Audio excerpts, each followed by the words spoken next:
ഇന്ന് ജൂൺ 19 വായനാ ദിനം. ഈ ദിവസത്തെ കുറിച്ച് ഓർക്കുമ്പോൾ നമ്മുടെ എല്ലാ മനസ്സുകളിലേക്ക് എത്തുന്നത് അദ്ദേഹത്തെ കുറിച്ചാണ്. അതെ, PN പണിക്കർ.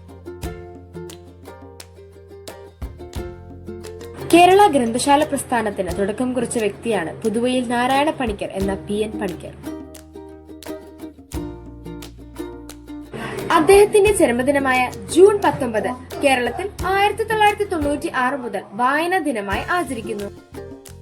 ആലപ്പുഴ ജില്ലയിൽ നീലംപേരൂരിൽ ഗോവിന്ദപിള്ളയുടെയും ജാനകി അമ്മയുടെയും മകനായി 1909 മാർച്ച് 1-നാണ് PN പണിക്കരുടെ ജനനം.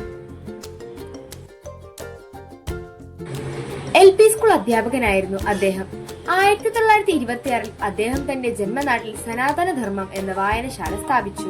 ആയിരക്കണക്കിന് ഗ്രന്ഥശാലകളെ സംഘത്തിന്റെ കീഴിൽ കൊണ്ടുവരാൻ അദ്ദേഹത്തിന് കഴിഞ്ഞു. 1995 ജൂൺ 19 തന്റെ 86-ാം വയസ്സിൽ അന്തരിച്ച അദ്ദേഹത്തിന്റെ ചരമദിനം കേരളത്തിൽ 1996 മുതൽ വായനാ ദിനമായി ആചരിക്കും. ജൂൺ 19 മുതൽ 25 വരെയുള്ള ഒരാഴ്ച കേരള വിദ്യാഭ്യാസ വകുപ്പ് വായന വാരമായും ആചരിക്കുന്നു. വായിച്ചു വളരുക, ചിന്തിച്ച് വിവേകം നേടുക. നന്ദി.